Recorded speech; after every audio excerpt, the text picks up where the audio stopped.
It's now time for Me and My Roku with your host, Peter Clay. Who's the man? Antenna Man. Who's your guy? Peter. So we have a voicemail now from Peter. This is my brother Peter. Not everybody sounds like Peter Clay. Pete, you are not. Peter Clay is here today. Holy crap, it's Peter. Oh, I love Peter. Don't you want to know where Peter is today? Good luck tonight, Peter. Well, hello again, everybody, and welcome to another soothing, zenful edition of Me and My Roku. I'm your host, Peter Clay. Welcome aboard. You're going to need a lot of zen today because we got an action-packed podcast for you today. This is the show that's about me. What I do with the hardware, software, in the streaming cord-cutting world and all that stuff. I cut the cord about a little over 10 years ago now. We're coming up on 11 years almost. Black Friday, needed a toy, needed something to do, had a gift card burning in my pocket, and I thought, well, I heard about this Roku. I want to try that. And on Black Friday, boom, I made the decision. The only thing I paid for was $15 to get express shipping, to get it the next day, and mind blown, boom, my life has never been the same ever since. Everything's been up after that. There's been no down points at all, ever. No heart attacks, no parents dying, no pandemic, no surgeries for the little misses, no cat having to have a feeding tube or anything. No, none of that stuff. But you know what? We made it through all that stuff because of the Roku and streaming and all of the different things that have gone on. Taking control of my media helped me take control and get control of a lot of other things. It may sound silly, but once you get that grasp of something, then he says, you know what, I'm in control of this. Everything then kind of falls into place type of thing. So that's how it works for me. I just tell you what I do, and then you can decide for yourself, you sophisticated podcast listener, your elegance and your demeanor and all that stuff can process this information for yourself and see what you can do for it. Well, folks, we have got a lot of things to get to. One of the things we're keeping an eye on is this little company. I think it's a fruit company or something. Is it called Apple or something? I don't know. They got a lot of things on their plate going on right now. Really, that has nothing to do with us. Maybe we'll talk about it later in the week. Because, yes, Me and My Roku is also the news and notes segment that was at the end of the show usually, is now a daily podcast. You don't have to do anything else, you sophisticated podcast listener, you. You just stay here on this feed and it'll just come directly to you daily. But one of the things we're keeping an eye on with Apple is they have an event coming up Tuesday the 14th. Oh, that's also the little Mrs. birthday. I should probably get a card or something, huh? Oh, anyway, Apple, yes, them, having an event, and the only reason why this is relevant to us in the streaming world right now, because they're monikering it with the title California Streaming. Interesting. They've already came out with new hardware later this year, and if they would come out with it right after the event, I had my Apple card ready to go, boom, but no, they made me wait 6 weeks for it, and I just moved on. Stuck with my Rokus and my old Apple TV. But we'll keep an eye on that, and we'll report on that later in the week. The schedule for this week looks like right now, no show Monday, because you're probably just getting this podcast here on Monday, and so I don't want to double feed you there and miss the show, because there's a lot of information here. I went through a lot of work here, folks. Don't want you to miss out. And then looks like the rest of the week, Tuesday, Wednesday, Thursday, Friday, maybe even Saturday. Ooh, a weekend podcast. Ooh, coming up. So stay tuned for that. And then also, if you have any questions or anything like that, or things that you have ideas on that you want to spread along to me, go ahead. Even though it's a me show, you're allowed to participate, you sophisticated podcast listener, you. Email me at meandmyrokupodcast@gmail.com. Okay, kids, we got a lot to get to here, so let's get started.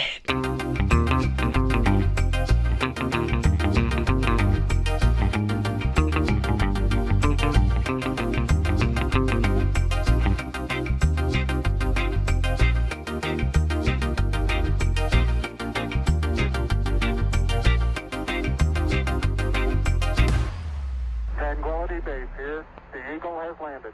Okay, well, We're here. This is it for you sports lovers.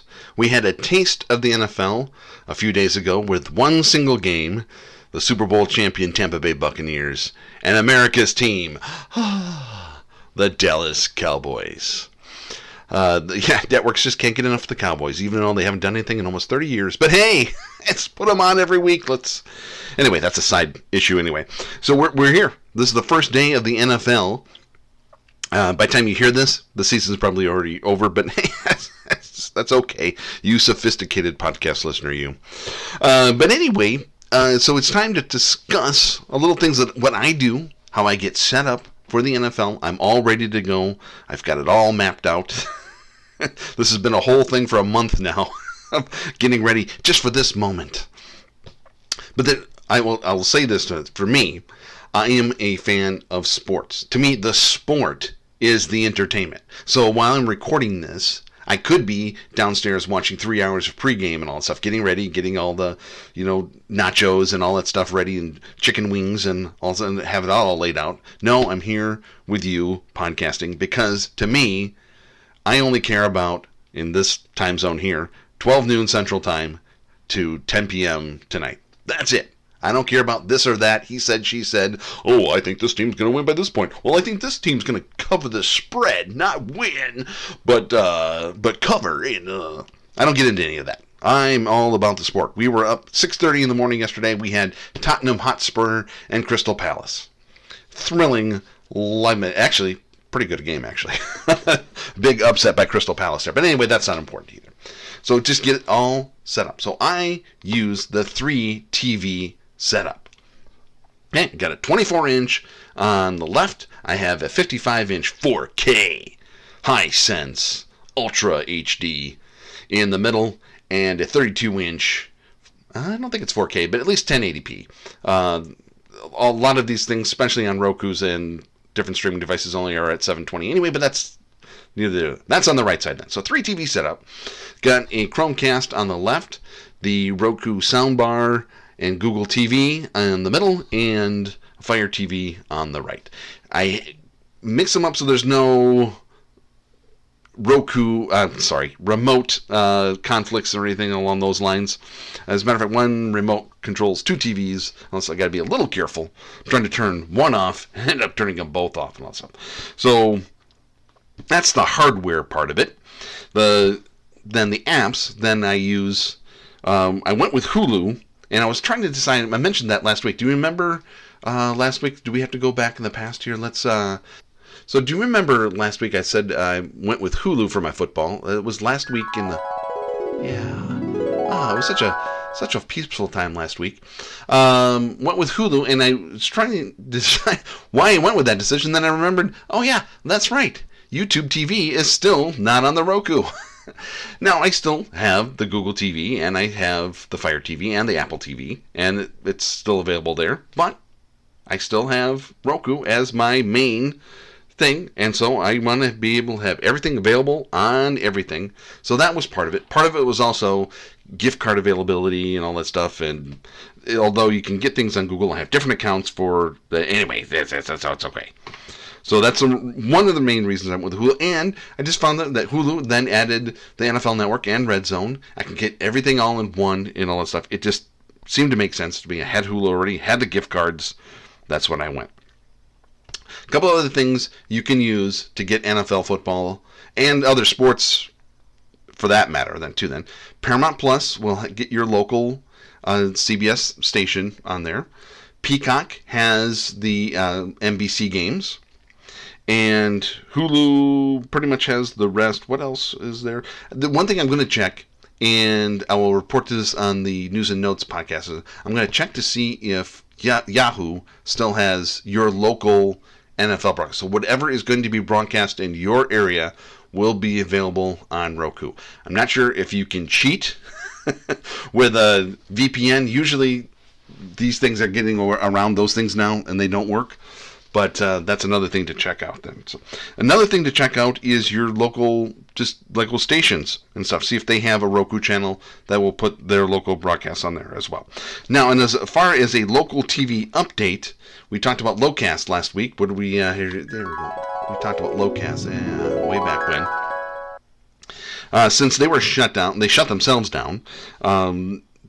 Lots of discussions on forums and questions and all that stuff of what to do next. So a couple options for you to kind of look at. There is another site out there that has a Roku channel and other devices, and that's localbtv.com. Now, they say they are working with the TV networks. All the things that I wanted out of Locast, they say they're available in 13 markets right now, with more coming soon. And so then you can get on a list. So let's see. Enjoy local news and entertainment in English, Spanish, Chinese, Vietnamese, and more, all streaming for free. And Local BTV works directly with station owners and networks to get permission to stream their channels. If you don't see your favorite channel, rest assured, we're working on it. So that's localbtv.com. Available in Phoenix, Bay Area, SoCal, Philly, San Diego, New York City, Indianapolis, Atlanta, Las Vegas, Chicago, Fresno, Monterey, California, that is, and Louisville, Kentucky. I think I said it right. Louisville. It's Louisville, Kentucky, Louisville, Colorado. So that's that. So I'm all ready to go. I got my chair set up. I'm good to go. Sports in general. ESPN Plus I use. That's another one. Very good for just sports. I don't need any of the other crap and all that stuff. But that's okay. That's what they do, and they got data that supports their calls. One other thing for local stuff, if you want to get local things, sometimes you can get things to hook into your Roku that you can plug an antenna to. Otherwise, your TV is your best option as far as that goes. If you need help with like getting an antenna either on your roof, your attic, or just inside your house, you have a hero to your rescue. Who's the man? Antenna Man. Yes, check out the YouTube and check out Antenna Man. Seems like a cool dude, and he's got all the insights on what he does, kind of in the me and my Roku sense of things. And then also we'll make recommendations for indoor, outdoor, attic type antennas, what other services are available, and all that stuff. Just check it out. I just kind of glossed through it real quick, but you decide for yourself, because for me and my Roku, I have 3 indoor antennas, and they all work fine because I'm still within the city limits, even though I'm kind of outside of the city. I kind of actually have a kind of a clearer path, actually. So local channels work for me. ESPN Plus, Hulu Plus Live, Paramount Plus, possibly Yahoo. That's how I watch my sports. That's how I watch my football. 3 TVs. Do it today. No, I'm just kidding. I don't tell you what to do. I'm just telling you what I do. That's what I do here on Me and My Roku.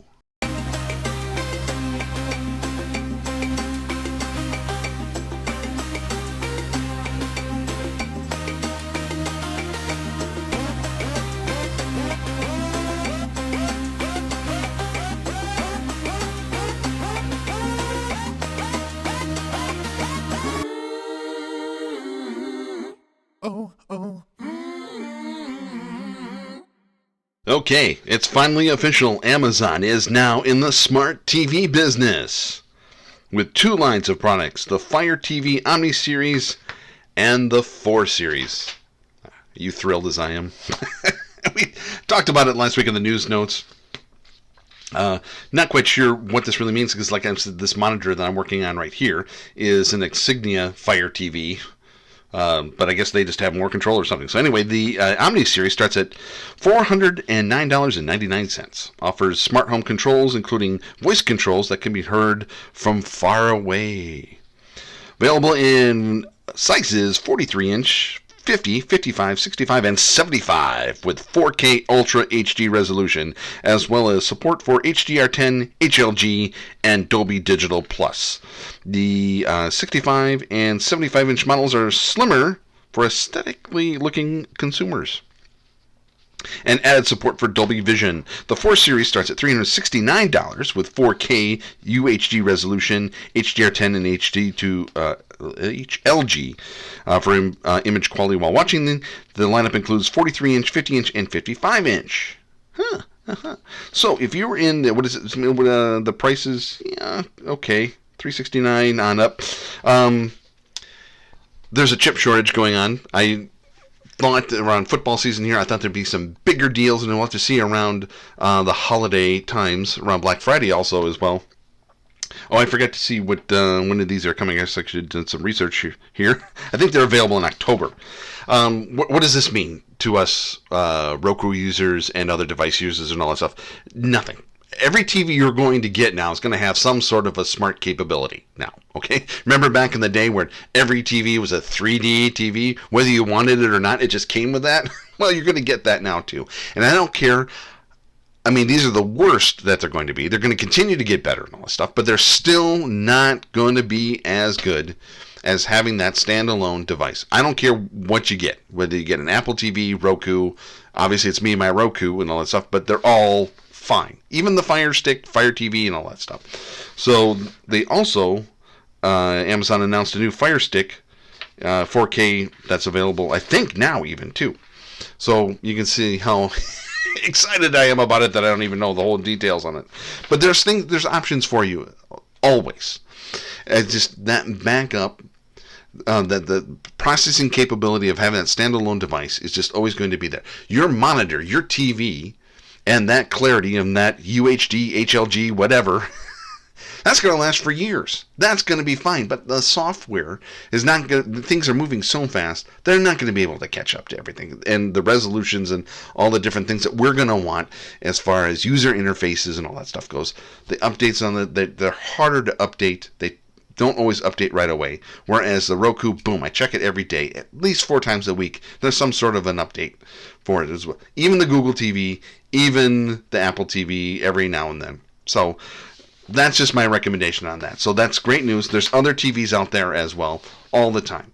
Prices, I wish were a little lower than they are right now. I'm sure there's some shortages and all that stuff, but don't get a TV just based on what it has. Well, I shouldn't say it that way. You do what you want type of thing, but also just keep in mind how you want it to look, the remotes on the ease of use and all that stuff. Will it be able to have an antenna, all that good stuff? Then the other thing to look at is how many inputs it has. It's going to have at least 2 60 hertz, whatever, HDMI to get the best picture quality. And if it has a couple other extra ones, doesn't really matter then. You don't really need that many inputs, I don't think, these days. But, you know, hey, you could be just as crazy as me, you know, how many devices you're going to have. So just be mindful. You can get an Amazon TV if you want. There's Hisense, there's Vizio, there's LG, there's other ones as well too. So just because you see a headline saying that Amazon's in the TV business now, doesn't mean you have to go rushing out and all that stuff. If it makes sense for you, and if you have Amazon Prime, get it. A TV here in 2 days, boom, go for it. And then just know that you can hook your Roku up to it as well as a backup and all that as well. So just keeping that, we like to be mindful here and helpful here on Me and My Roku.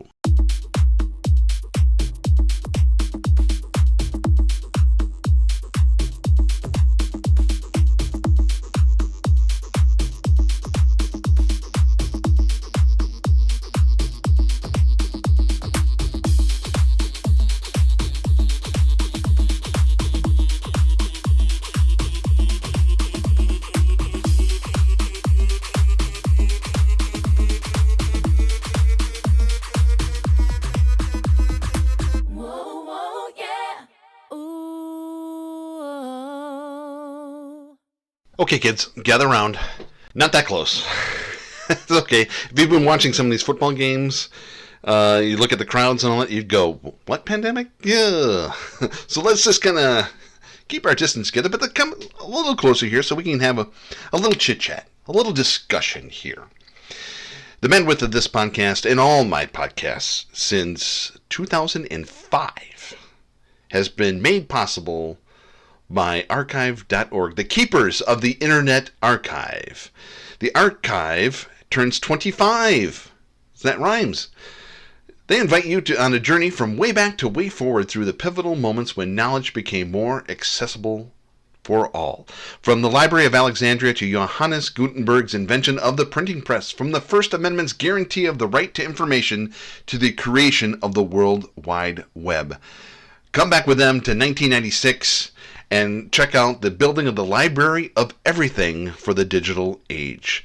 Join their virtual celebration from way back to way forward, the Internet Archive at 25 at anniversary.archive.org. Check it out and see how it all got started, and then also go to archive.org for all the fun information and just all the things that are available to you. Not only can you do your own creative things, see what else is out there, but then, get yourself started. Write that book you've always wanted to do. Do your own podcast. Do videos even, too. Do what you want, or check out all the information that's available to you, like a regular library. It's all there for you today. Check it out today at archive.org. I've mentioned before on this show many, many times, sometimes maybe 3 times in this podcast alone, that I'm a crazy man. I'm out there and I'm doing things to try and get the best value that I can so that I can do the things that I want to do, and that includes streaming. One of the things I do right now that I'm here to share with you is swagbucks.radioaffliction.com. Use that address right there that I just gave to you. Helps you, helps me, helps them. Win, win, win for everybody there. Also, you can click the link that's where you get this podcast at on all the fine podcast platforms. List to follow and all this. And check that out today and get started today for yourself to find out all the different ways you can do. You can do surveys if you want. You can watch videos. You can do whatever you want, or just the things that you shop for alone. Just get coupons even too. You get things for printing the coupons. You get points for using the coupons. So check it out today. Please, swagbucks.radioaffliction.com, and also join the virtual celebration from way back to way forward as the Internet Archive at 25 at anniversary.archive.org.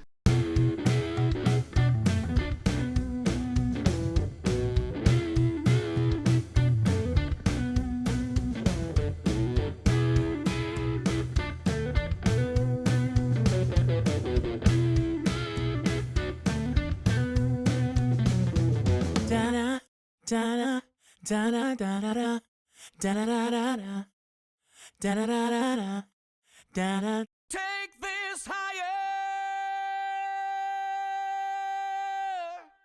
Okay, so to show my dedication to the show here and all that good stuff, I went back in between segments there to look up the Amazon Fire Stick, just to show that I'm on top of things around here, that I can go back and, this is a podcast, we can do whatever we want here. So, it's not just a new Fire TV Fire Stick, it is the Fire TV 4K Stick Max.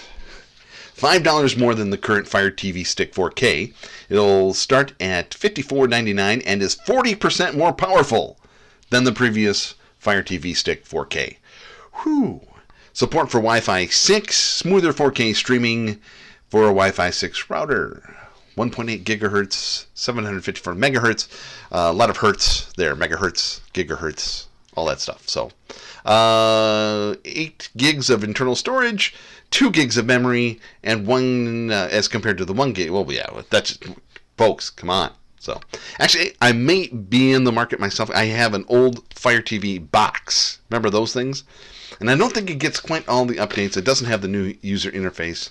I'm just not a fan of the sticks. I hope, if you are, that's fine. I understand for the lack of space, you're not seeing this little box down below. And I've heard some things about these sticks overheating. I've heard stories, that's all. Haven't done it for myself, so this could be intriguing. It's available for pre-order today and will ship October 7th. So, we went back. We've caught up now. I'm on top of things here. Now, onto the main topic of this segment here. Studies. We love studies. We love headlines. We love clickbait. Oh my gosh, these things over here. Study, cord cutters pay less than half as much as traditional TV subscribers. True, false, anyway, the data comes from Roku and NRG. They did a 2,000-person study and found out cord cutters spend less than half than what regular pay TV viewers spend on their subscriptions.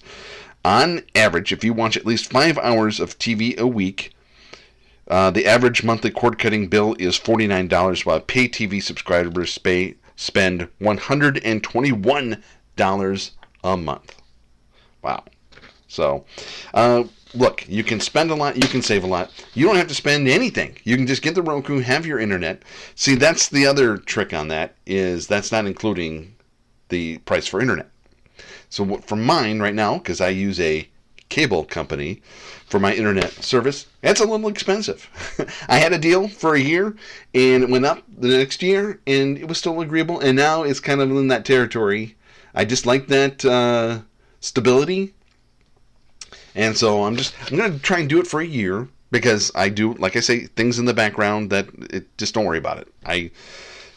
A lot of these things don't come in at a cost to me, out of pocket at least. I have to do a lot of work. There's no free lunch here. I still have to, keep an eye on these things and make sure things are working and all that stuff.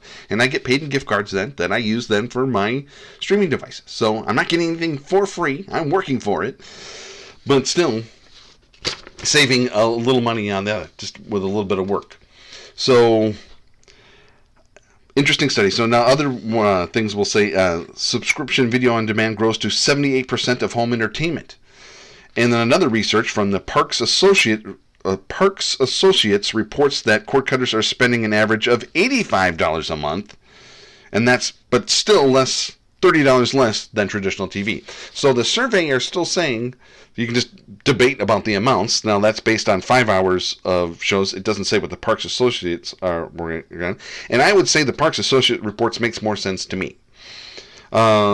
Because if you're including the cost of internet, or then you just throw in right now a Hulu Live or a YouTube TV or a Sling. I love how people still say that Sling is $35. That's just for the bare bones thing. If you want the equivalent of what the others are having, you're paying the same amount. That sounds about right. But you're still paying less, and you're in control. We talked about that earlier. You're in control. You can get things out when you want. Take it out. If you want a Paramount Plus right now, you can get it for a month. Then take it out. Switch it out with Peacock. Or have them all. But at least, spending the same amount as cable is not the same as you're in control. And for that matter, if you have cable TV, which is fine, you can still stream, is just make sure you're extracting all the value of what you're paying for and all that stuff. Get those Bravo apps or Food Network or, even NBC and all that stuff, so that you get the logins on it and find all the different things that are available to you on demand then. So it's not all bad. It's not all good. It's just whatever you want it to be. So you want to be in control? Take control. If you want to just be with a cable company, that's up to you. So interesting studies there. They break it down also too by Gen X, baby boomers, and all that stuff. Let's see, I'm Gen X, and they say 88% of Gen Xers are streamers. And that's me. I'm part of the 88%. How about that? Hey, we like to provide information here. That's what we do here at Me and My Roku.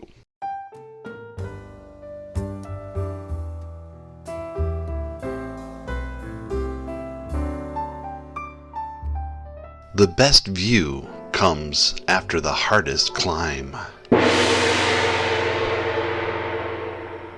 Okay, so maybe you recall last week I talked about what does Hulu mean to you type of thing, and then also that it's a conglomeration, that it's not just Disney, and that even though you have a partner that's like 30%, you have the controlling stake, that that 30% can be a real pain in the butt. Well, there's rumors going around that there's a big feud between Disney and Comcast, and there may be. I don't know, don't care for that matter. But just know that these things are going on, and there's big boys there. Everyone has ideas of how they want this network to be and all that stuff, and Disney has their ideas as the controlling stakeholder, and they have the controlling stake, so they're going to make decisions that maybe other people don't like, and some other ones may just, here's our shows, and, give us our money type of thing. So, to clarify something that I had said there, it is a fact, to this point that we know of, at least, as far as we know, a fact as far as we know, that Comcast has the option to get out of Hulu in 2024. So with that still at least 2.5 years away type of thing, do they want out sooner? Do they want to put all their chips into Peacock and all that stuff? Or do they want, like what Viacom is doing, is like, we have our own network, but you know what? You want some of our stuff? Boom, here's the price, spread some of the love type of thing to some of these places. You can find Viacom CBS shows on Hulu and even on Peacock and stuff. So they like to spread the wealth out there. So maybe they want to do that as well too. So just a little thing, you're going to see some things that are probably clickbait headlines to get you, what, a feud between Comcast and Disney? Maybe, maybe not. Or maybe Comcast is just that 30% stakeholder that's just a big pain in the butt, always saying, we want this too, and all that stuff. And they have the right. Anyway, so this would normally be the segment where I would do the news and notes, and in case you didn't know or didn't care or anything along those lines, the news and notes is now a daily podcast, typically around 10 minutes, sometimes 15, but 9 to 10 minutes has been about the average so far. So check that out. It comes just directly into your feed as it is anyway. You don't have to do anything. Just be there and show the love. So right now, if you care, don't care, or anything like that, I'm just kind of giving you a quick little follow-up of what me and the Little Misses have been doing this last week. We finished the 18th season of Hell's Kitchen on Tubi, and thank God.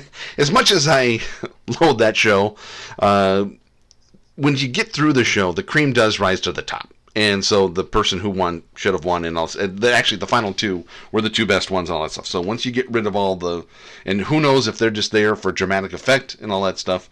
These are people I would not hire or want in my kitchen, but so anyway, we got through that. The companion to that is the current season of MasterChef. Got that on Hulu. We're still, because we can't get enough of Gordon Ramsay, I guess. Did one other thing on Tubi I've noticed is that they are starting to have a little collection of Hanna-Barbera cartoons. So if you want to get a little nostalgic, a little, so there's some Scooby-Doo on there. Not all the main ones, but a little bit of Scooby-Doo, Where Are You? But then, yes, I'm afraid, some of the ones with Scrappy. Yeah, I'm sorry. But you can just put it on in the background and just... Flintstones are on there, and Captain Caveman. And then I just did a little failure there. I should have got the sound effect for that. But if you're nostalgic or don't know these things, check it out today on Tubi. We're holding off on Ted Lasso until it's finished. I think there's only 2 episodes left. So there was one last night, and there's the finale coming up next week, I believe, at least. Speaking of finales, the last season of Lucifer is now available on Netflix. We still have 2 episodes from the last season, season 5, and then going on to season 6. I broke down, had some credits, and had to get the second season of Ms. Fisher's Modern Mysteries. We watched the first 2 episodes on Acorn.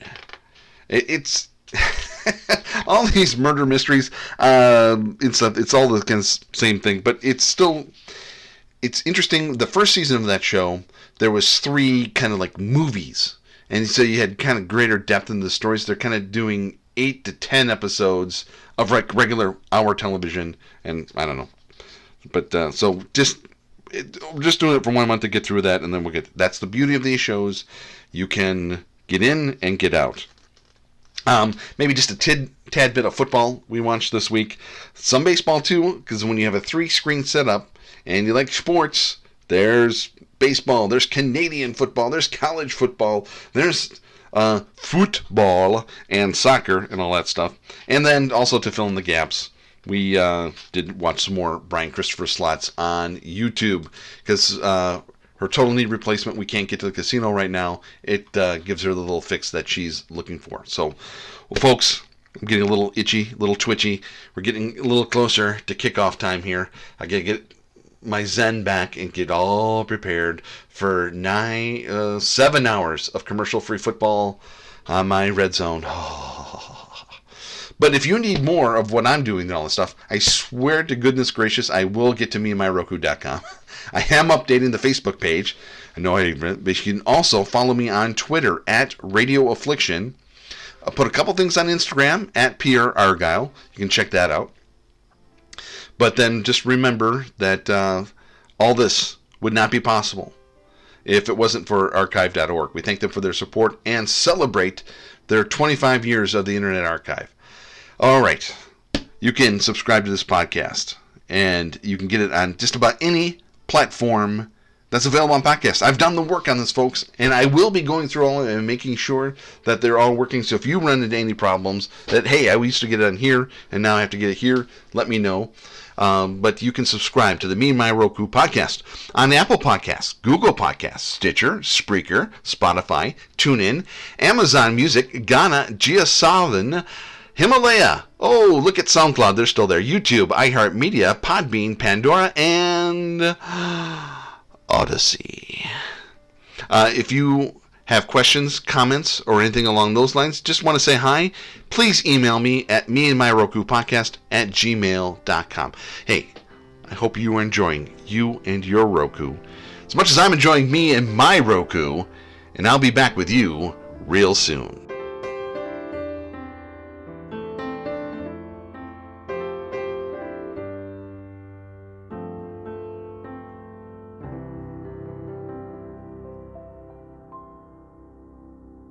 People really call me the one with breasts? Absolutely. What do they call you? Susan?